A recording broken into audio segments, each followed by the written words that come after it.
Aujourd'hui, les réseaux de paiement, c'est Visa, Mastercard, et les systèmes monétaires, c'est l'euro, le dollar, etc. Ce sont des choses distinctes. Bitcoin intègre ces deux éléments d'une manière complètement nouvelle, et c'est pour ça que c'est si difficile à comprendre. En plus, il ne le fait pas avec n'importe quel réseau de paiement ou n'importe quel système monétaire. Il s'agit d'un réseau de paiement qui fonctionne sans tiers de confiance, qui est résistant à la censure, contrairement au réseau de paiement actuel. Il s'agit d'un système monétaire où cette nouvelle forme de monnaie n'est pas régulée par une entité centrale et est résistante à l'inflation et en plus donne une monnaie qui est programmable. Pour moi, Bitcoin, c'est quelque chose qui est insaisissable, d'abord intellectuellement, parce qu'on ne peut jamais être certain de l'avoir totalement compris. Ensuite, matériellement, bien sûr, puisqu'il est abstrait, il est immatériel. Et puis, d'une certaine manière, juridiquement, parce que le seul qui a le pouvoir sur Bitcoin, c'est celui qui a ses clés privées. C'est très difficile à saisir un Bitcoin de ce point de vue-là. Et Bitcoin est aussi incontournable. On n'en fait jamais totalement le tour.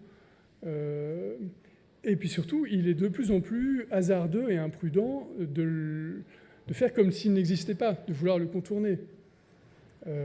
Parce que le contexte actuel est encore plus propice, encore plus favorable que quand Nakamoto a lancé cette innovation, à la fois en termes d'efficacité des réseaux de paiement, de contrôle de la vie privée, et puis de risque de dilution de la monnaie. Ce contexte est favorable à Bitcoin.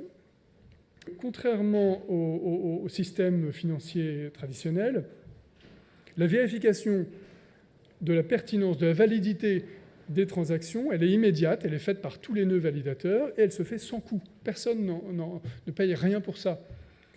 Ni celui qui utilise les bitcoins, ni celui qui est un nœud validateur.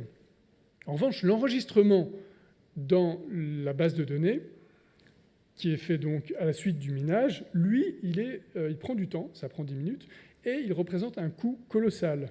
Il est coûteux. Il est coûteux pour qui ? Coûteux surtout pour les mineurs, en fait. Il n'est pas tellement coûteux pour l'utilisateur. L'utilisateur, il paye des frais de transaction qui sont variables en fonction du temps et de la saturation du réseau et de la vitesse qu'il choisit pour ces transactions. Mais il est coûteux surtout pour le mineur.